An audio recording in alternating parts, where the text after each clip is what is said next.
Hello everyone and welcome to the Smashi Business Show. Today is Friday, August 22, 2025. I'm Abdul Majid Awan. And I'm Ward Ahmed, and we've got a packed show for you today. So first up, Wall Street firms are flocking to Abu Dhabi for proximity to its sovereign wealth, specifically $1.7 trillion in sovereign wealth funds. The Qatari Consortium steps back from Manchester United as Prince Al-Waleed bin Talal is eyeing Al-Hilal, and MBC has secured a 3-year Bundesliga rights across the MENA region. And finally, Keeta is launching in Qatar. And before we go on to the first story, we're always doing it at the end, but let's do it at the start. So Lovin Dubai Community Awards are happening, and they're a very important event as Lovin Dubai and Augustus Media is turning 10. It's to celebrate the extraordinary achievements of individuals who have made a genuine and lasting impact in the city of Dubai. We'll talk about that later. Also, there's a category Lovin Business Visionary Award out of the 10 categories, which is for the business visionaries. Suits very well to Smashi Business. So pitching it in. If you haven't voted and if you want to vote, or if you just want to look at the categories and the people, just go on lovin.co/lovins and you'll find all the things that you can do, vote, and see who's winning. And the results will be announced on September 11th in an award ceremony. So keep an eye out for that as well. And if you don't know why this may be, it's because Augustus Media brands include Lovin Dubai and also Smashi Business. So just to get started with our first Lovin Dubai and also Smashi Business. So just to get started with our first topic of the day, Abu Dhabi is emerging as a hot spot for global finance, attracting hedge funds. And Morgan Stanley, all selecting Abu Dhabi as their Middle East headquarters. And Morgan Stanley, all selecting Abu Dhabi as their Middle East headquarters. So, you have Arvind Ramamurthy, ADGM's market development chief, told the Financial Times that the Gulf's wealthy markets are now coming at boardroom level conversation as one of the key areas where you're going to do your business in.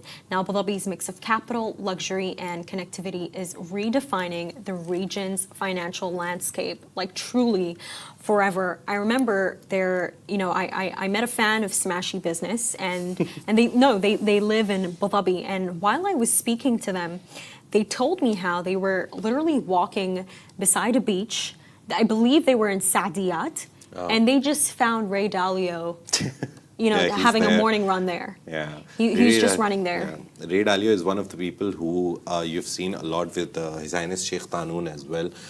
They wanted to start a company, a fund manager together, but Ray Dalio, since he's left Bridgewater, he has signed, I think, 2 or 3 year non-compete. So as soon as that non-compete ends, we will soon see His Highness Sheikh Qanun and most probably ADQ plus Ray Dalio, kind of a fund asset manager company. It's very interesting. We reported on a lot about it because since it didn't work out, it was a big news. If it would have worked out, it would have been a bigger news, but it didn't work out. But soon you'll see it because as soon as his non-compete ends, Ray Dalio is going to start his business here. We talked about BlackRock's Larry Fink. You see him in Abu Dhabi a lot. You've seen him meet royals. And we're seeing how BlackRock is really going to sign deals with Saudi Arabia, specifically with Aramco, just very recently. And, I think with this entire story, what mostly stands out to me is that these people who are all coming to the UAE, who are all coming to Abu Dhabi, they're not just coming from one place, right? So, you have BlackRock, it's based in America. Then you have John Frederickson, he's based in the UK. Then you have Lakshmi Mittal. Yes, he may be based in the UK, but in the end of the day, he's an Indian man. You have all these people from these diverse pools who are all coming to just, jump in this one capital pool that they just all want to be a part of. And I think we can definitely attribute this to the fact that they want to be close to those sovereign wealth funds. They want to be close to Mubadala. They want to be close to Abu Dhabi Investment Authority, and they don't want to miss out. It's kind of like this FOMO. You honestly don't want to miss out, especially at a time where the country is growing and they're actually looking out for stable deals. They're looking out for stable investments. If your hand is not there, you're not going to get to eat what you want. You're not going to get to eat what you want. It's mainly I'll give you a very low-level consumer perspective. You want a job, you look at the best company in the world, right? Because you know they're going to pay you the best salary, the most competitive salary. It's like the same for all the big corporations as well. They know where the money is right now. They know the Middle East is the center of the globe right now in terms of capital.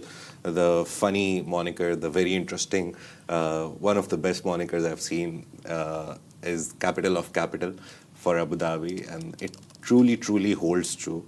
Because they are at the center of the world, the world's richest city in the world right now. So you have to understand that they will come.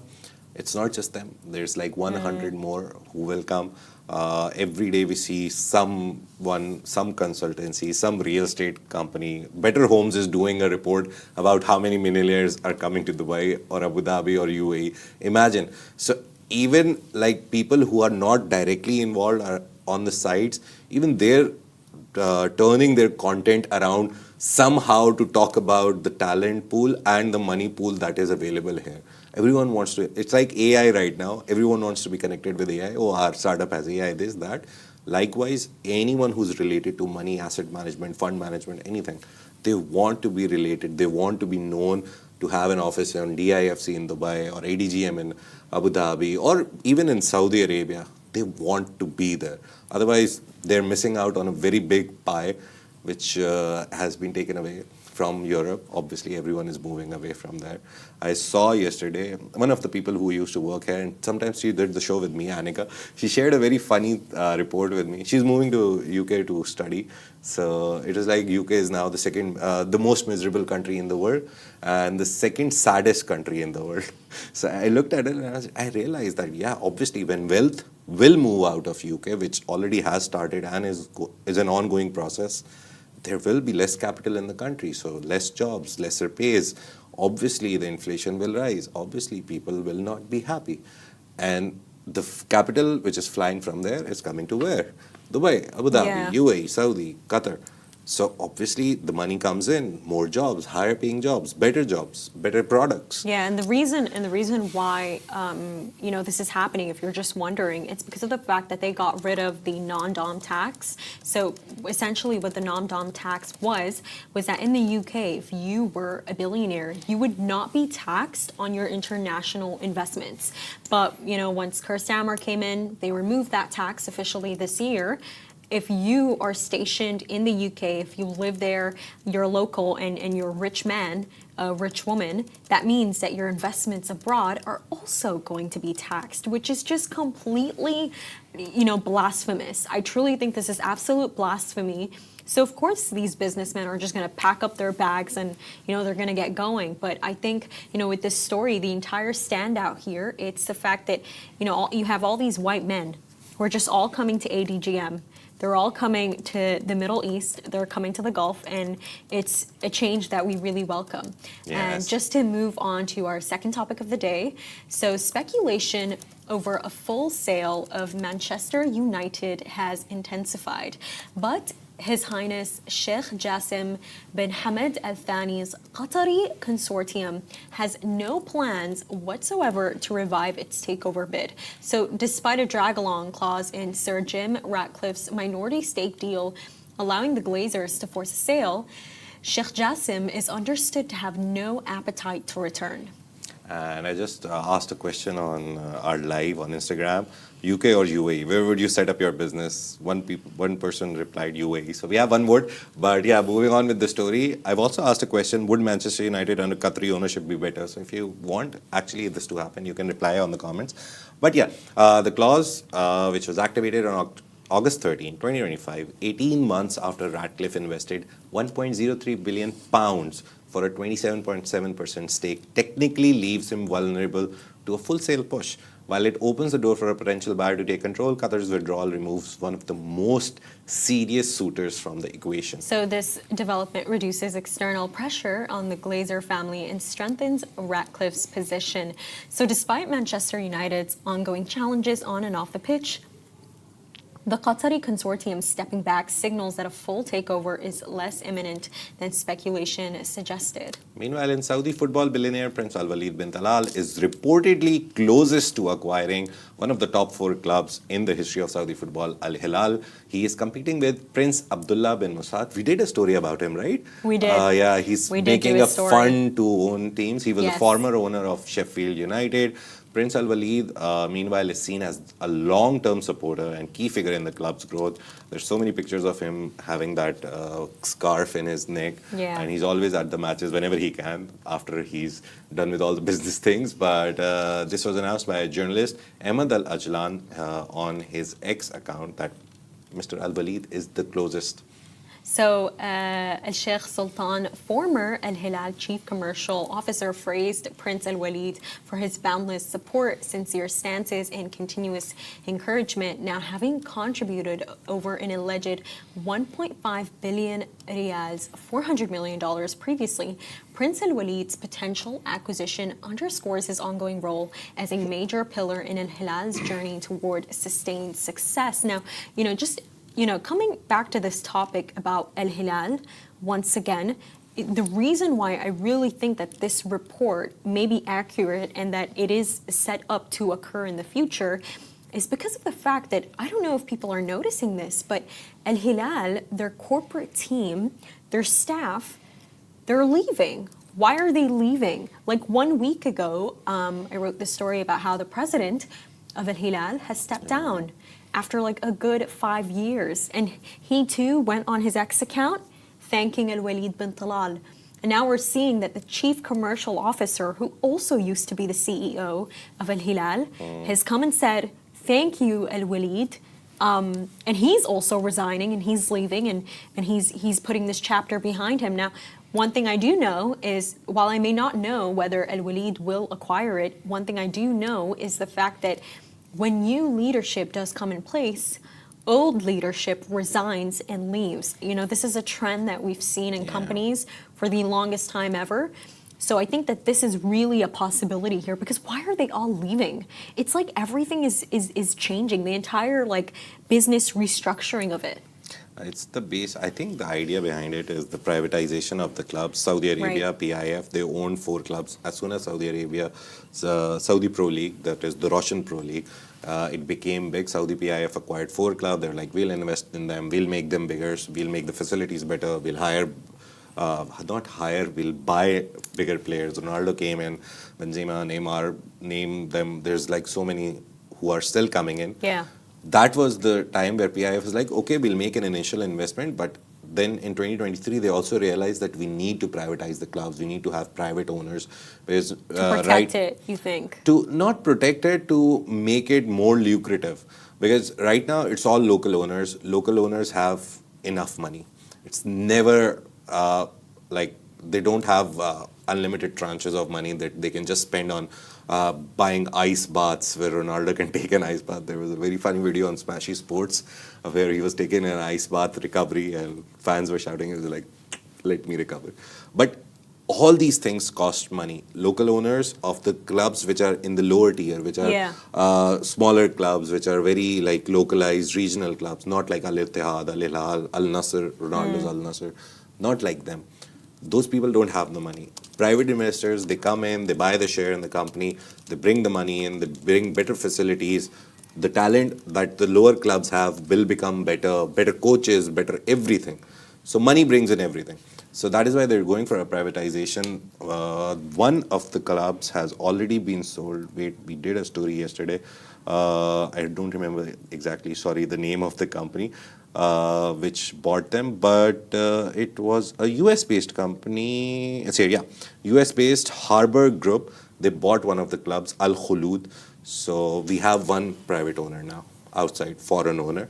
Now we are looking at 2 more clubs which are being sold up for private investment. One is Al-Waleed and one is Al-Najma. So these 2 clubs are now up for grabs as well. So if you're an investor right now, and if you want to look at Saudi Arabia from investment perspective, if you can't enter other markets which are very big money markets and you don't have that money, just go in and buy rights in Al-Najma and Al-Waleed. your players, your logos, your company, they will grow because Saudi Pro League is on an upward trajectory. So you will make some money out of your investment. I'm not promising like big money, but at least it's one of the industries that the Saudi Vision 2030 is very focused on, sports, and which is the biggest product of sport right now in Saudi Arabia, Saudi Pro League. 100% there is return on investment. You just have to play the long game with them. And I think, with these football clubs, what I would say about these Royals is they've always seen the potential in owning a club. I know that some people may see it as a stereotype, but honestly, I love it. I'm proud of it. It's exciting when you hear that a really famous international club especially is owned by someone from the Middle East, someone who is Arab. And like, just to name a few, PIF, I believe, they bought a stake over 20% in Newcastle United. We reported on that previously. Sheffield United was owned by the sheikh that we just discussed, who was trying to acquire Al-Hilal. He did give it up, though, to this American company. Another one, a really big one, is PSG. They were basically bought by Qatar Sports Authority, which is a subsidiary of Qatar's investment authority, and it's chaired by Nasser Al Khalifa. And they're doing great right now because I believe that they purchased it for like 70 million euros, and today it's valued at over 1 billion euros. So the number has gone up. And then you have Manchester City, chaired by His Highness Sheikh Mansour.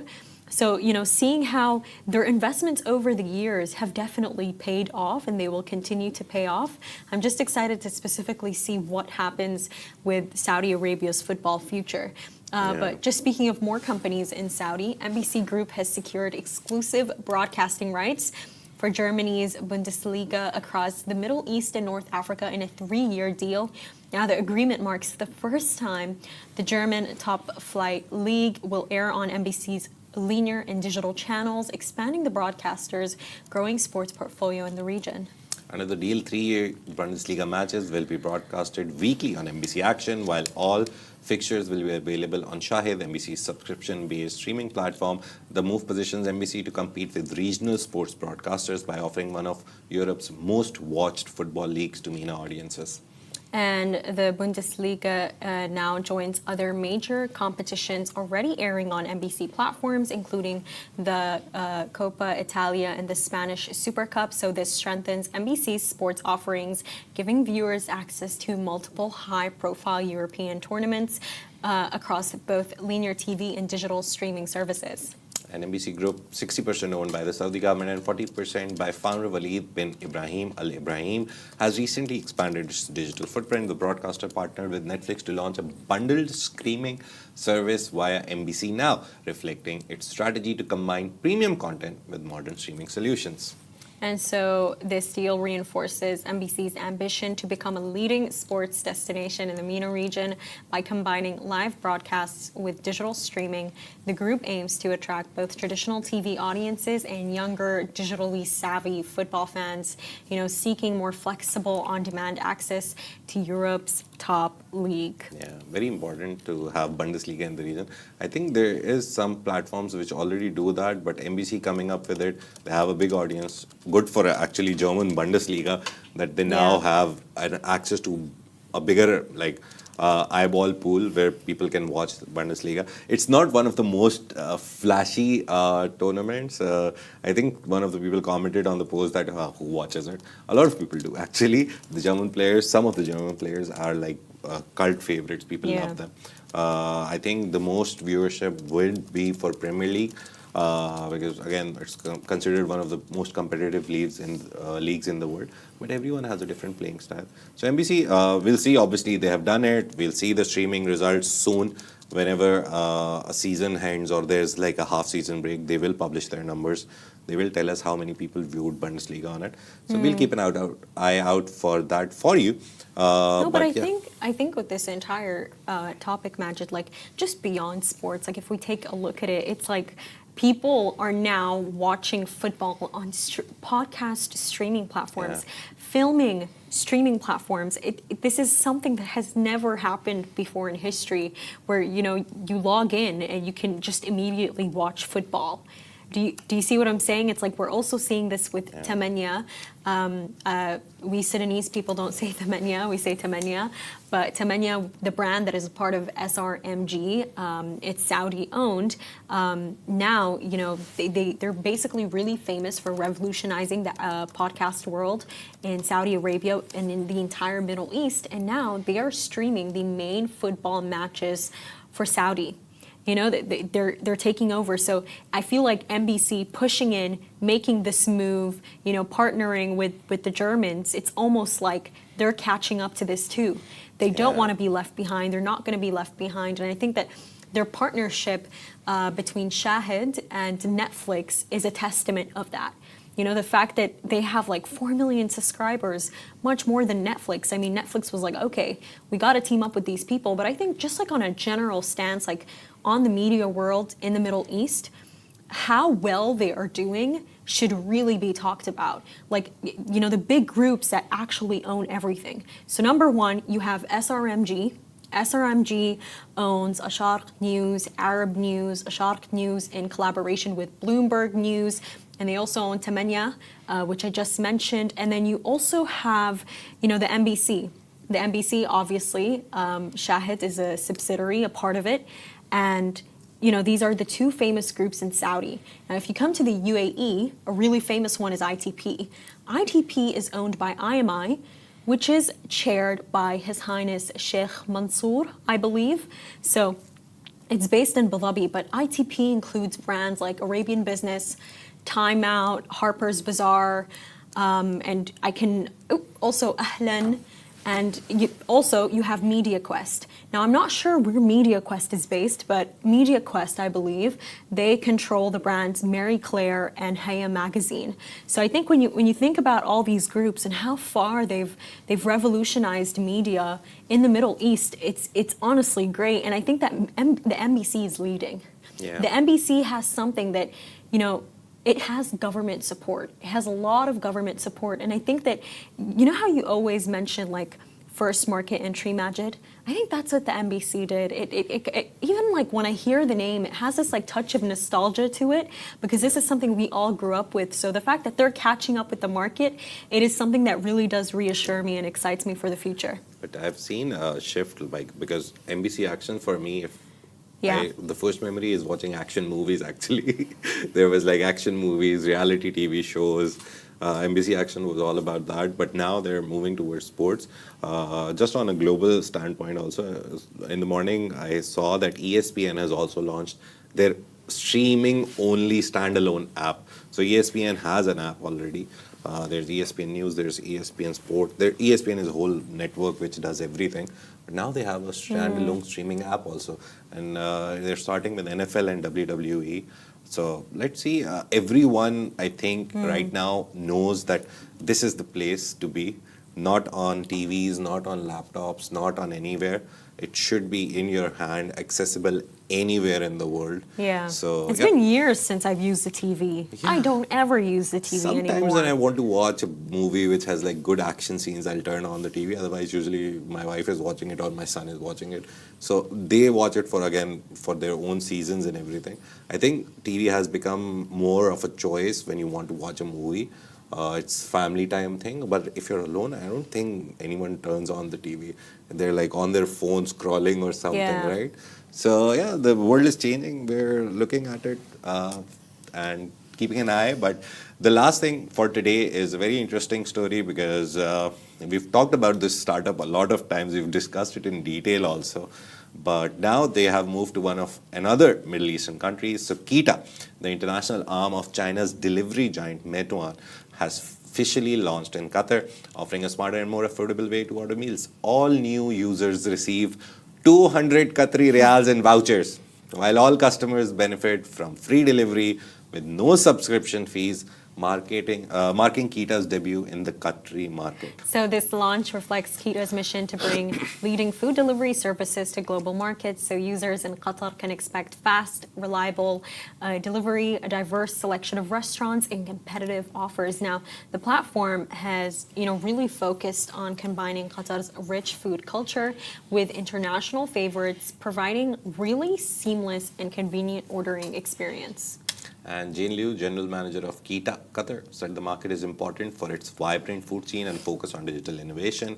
He said, with Keeta, you bring Meituan's scale, technology, and operational expertise while supporting Qatar National Vision 2030 through accessible and reliable delivery services.